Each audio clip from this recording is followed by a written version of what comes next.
In this session, we're going to be talking about the second type of definition of acid and bases given by Brønsted-Lowry, and usually called in a Brønsted-Lowry concept of acid and bases.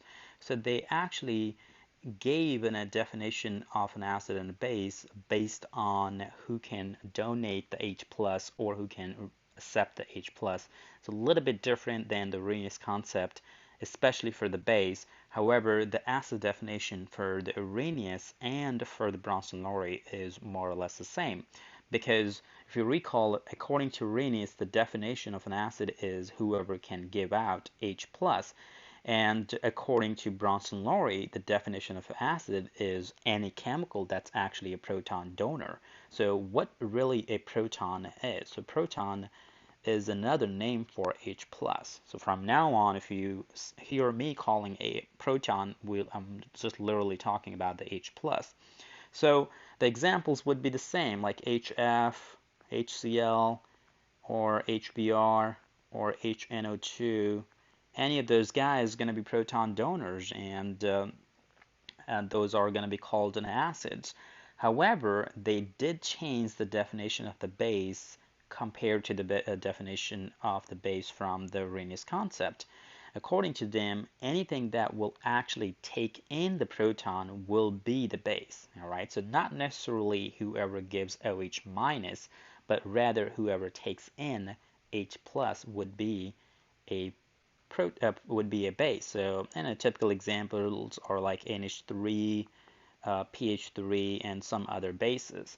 So they do give you a very important term called the conjugate. So you want to be able to figure out what the conjugates, acids, and bases are in a given reaction.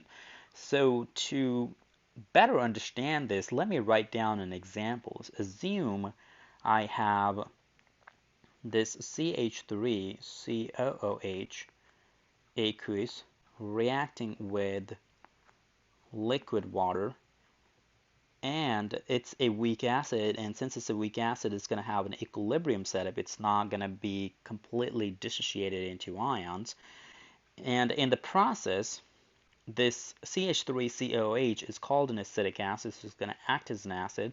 So it's a proton donor, so at the end of the day, it makes CH3COO minus aqueous, plus this H3O will take in the proton and makes H3O plus. Okay, so let's try to put those together in the form of pairs. So I can see with CH3COOH making CH3COO minus, also called an acetate, and going from left to the right, it's clearly losing the proton. So if it's losing the proton or acting as a proton donor, it's clearly going to be your acid. Okay. On the other hand, whatever the acid makes on the other side is actually going to be your conjugate base. So this is going to be acting as a conjugate base on the other side. And when I'm looking at the water here,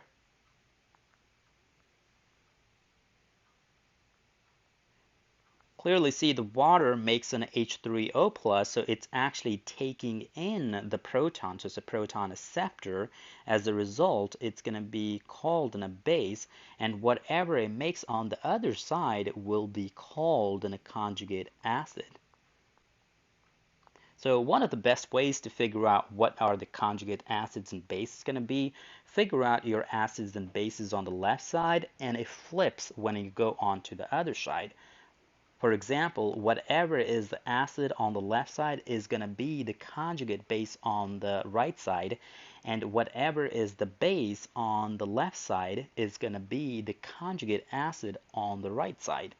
And if I want to look at a little bit differently or think a little bit logically, since this reaction is an equilibrium, which means the products we have here, which is the acetate and the hydronium ion, or H3O plus, they could also react with one another and go back and make acetic acid and water. So that's why it's in a dynamic equilibrium example. So when you're looking at those, the H3O plus will be the one that's going to be losing the proton to the acetate ion. So since H3O plus will be losing the proton or will be the proton donor, it would be an acid. But you just don't call it an acid because you already had someone called in an acid on the left side. As a result, you call it a conjugate acid. So there's two different ways of thinking when you're trying to determine your conjugate acids and bases. Okay, well, let me take another example and see if you guys can do this. Assume I have NH3 aqueous plus water reacting with one another, and now they're going to be in equilibrium with their products, and the product's going to be NH4 plus aqueous and OH minus aqueous. Okay, so let's see what's going on here with these pairs. So pair up the NH3 with what it makes on the right side, which is NH4 plus. So going from NH3 to NH4 plus, it's clearly accepting a proton. So if it's accepting a proton, it's going to be acting as a base on the left side, and whatever it makes on the right side is going to be your conjugate acid. Okay. On the other hand, let's look at what's going on with water here. So water is going from H2O to OH minus. So since it's losing the proton, it's going to be called an acid. And on the other hand, or onto the right side, is going to be called, the OH minus will be called in a conjugate base. Okay, so that's how you're going to be determining your acid bases and their conjugate parts, and it's important to understand what the conjugate part's going to be there. One important factor that you may see in there, in the first reaction, water was actually acting as a base, and in the second reaction, water was acting as an acid. So you can clearly see how water is kind of being flipped from the acid to the base, depending on the situation. So anytime you have a chemical that could either act as an acid or a base, depending on the situation, is going to be called an amphoteric. All right. So amphoteric means it can act as an acid or a base, and obviously water is one good example of something being an amphoteric. There are a lot of chemicals that can act as an amphoteric. A lot of chemicals, a lot of bicarbonate ions, HCO3 1 minus, it could lose the proton or it can gain the proton, that's an amphoteric, or HPO4 2 minus, that's going to be an amphoteric. Yeah, there are just tons of examples.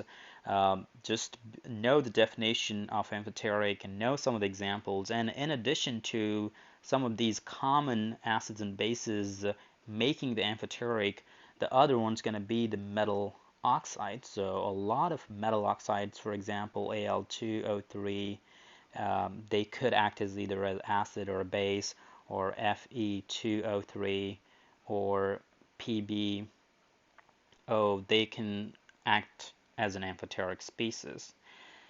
Okay, so then in addition to that, when we're talking about Arrhenius, when we're talking about Brønsted-Lowry concepts of acid and bases, more or less we're talking about weak acids and weak bases, and that's why we have this equilibrium set up in there, telling you that you have both your reactants and the products present at a given time.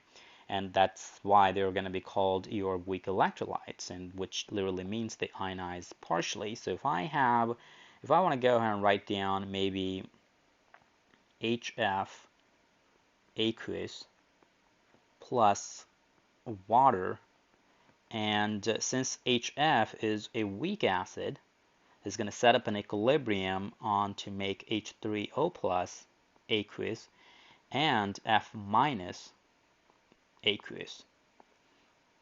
Okay, and you want to go ahead and figure out what the conjugate's part's going to be called here and what's the acid and base on the left side is. So HF is going on to make F minus here. So since it's making an F minus after losing the proton, on the left side it's acting as an acid, and on the right side it's going to be acting as a conjugate base. So F minus would be your conjugate base here, and obviously the water is the one that's gaining in the proton or accepting the proton, so it's going to be acting as a base here. But whatever it makes on the other side, which is H3O plus, is going to be your conjugate acid. Okay, so that's literally the most important thing you have to know about these Brønsted-Lowry concepts of acid and bases.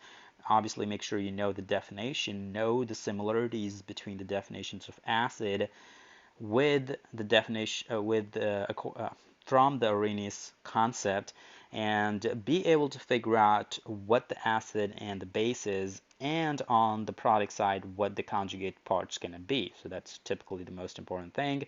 Know what an amphoteric mean, and then obviously all these acids and bases typically called in Brønsted-Lowry will be the weak acid. That doesn't necessarily mean I could literally write down H2SO4 plus water, and it kind of goes only one way because it's a strong acid, so initially it's gonna lose one of its protons, so HSO4 1 minus and H3O plus. So the reason I want to go and write this example down is most of Brønsted-Lowry acids and bases will have equilibrium set up because they are the weak electrolytes or weak acids and bases, but you can also write the strong acids in the form of the Brønsted-Lowry setup. So in this case, obviously your H2SO4 is the acid, and whatever it makes on the other side is going to be the conjugate base here, and water on the left side is acting as your base, and on the right side is going to be acting as a conjugate acid. So H3O plus being made from the water will be the conjugate acid there. This H2SO4, like I said earlier, is a diprotic acid, which means it can lose 2 protons, and now it only lost one of them, and when it comes down to losing the second one, you would go ahead and write down this equation again, where I would go ahead and react that with water. And this HSO4 1 minus is not as strong as H2SO4, so you may see this may be partially written in the form of an equilibrium, and I have made this right arrow being bigger, which means it's still leaned more onto the right side. You still have more products than the reactants, and then it's going to make H3O plus. So HSO4 1 minus is going to be the acid here. Water is going to be your base. SO4 2 minus is going to be your conjugate base, and H3O plus is going to be the conjugate acid in this particular case. Now, important point I do want to make here is if I look in the first reaction, this HSO4 1 minus was acting as a conjugate base here, and when I wrote down this second step right there, second reaction, the HSO4, when it was about to lose the second proton, it was written in the form of an acid. So if it's in a diprotic or a triprotic acids, after losing the first proton, they can act as a amphoteric. So this HSO4 1 minus is an example of an amphoteric because it could go both ways. You can actually go ahead and go back to the H2SO4 if you put in a proton onto it, or it can lose the second proton to make the SO4 2 minus. All right, so this is all I have about the Brønsted-Lowry concepts of acid and bases. If you have any questions about any of those, feel free to leave any comments in the section below.